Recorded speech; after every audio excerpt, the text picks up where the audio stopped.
Alright guys, Dalton here with Own Your Survival. Today we're back at Thor Gun Range. I got 11 thick cotton t-shirts on that little metal target right there.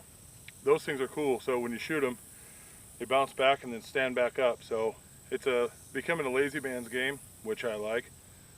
I got my cell phone down there. Hopefully it doesn't get hit with any shrapnel. And what I'm going to do is I'm going to try to figure out if the 9mm is sufficient carry in the wintertime. People wear more clothing, they wear thick jackets, so I've put the 11 shirts on that metal target to kind of simulate clothing, you know, a sweatshirt, jacket, things like that. And hopefully the 9mm will be as effective as the 40 cal. So we're going to shoot them both today. We're going to see how well the 9 stacks up to the 40. Both have personal defense ammo in them. The 9 has 124 grain Hornady, and the 40 has Colt 155 grain hollow points. So we'll see how they do. Alright guys, first up is the Polymer 80 Glock 19 that we built with 124 grain Hornady hollow points.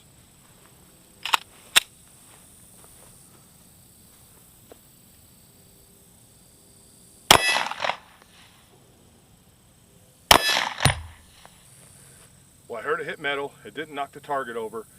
So let's go in there and see what we did. All right, guys, I was going to flip it over and shoot the 40 side and then kind of talk about them.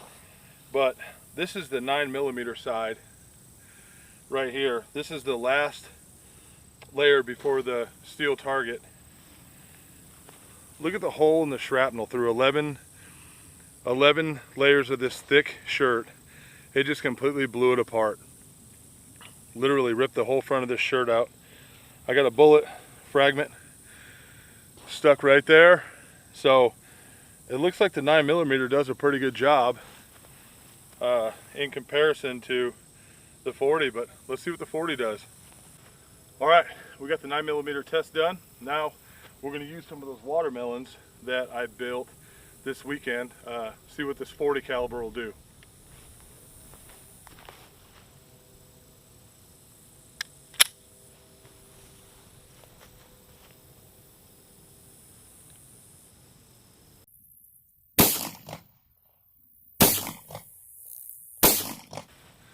Not much excitement. I thought it would blow up, but what we'll do is we'll take the shirts off now. I shot one side with the 40 caliber, turned it around and shot the other side with the 9. So let's take the shirts apart and see what kind of damage we got.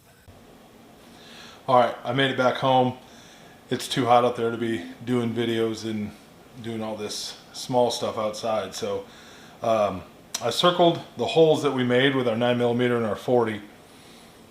So the 9mm, the difference in the test is the 9mm was shot up against that metal target, and then I pulled out the watermelons that I made with jello in them and shot the 40. So the 40 went through all 11 times 2 or 22 layers of clothing, so I'm not worried about a 40. And the 9mm also went through 11. I'm pretty confident it would have went through all 22 layers as well. But there's a distinct difference between the two. So when you're looking at the holes, that's a 40 hole and that's a 40 hole. Those are the 9mm holes. And when you turn it over, I also got the 40 holes marked. There's a 40 entrance holes.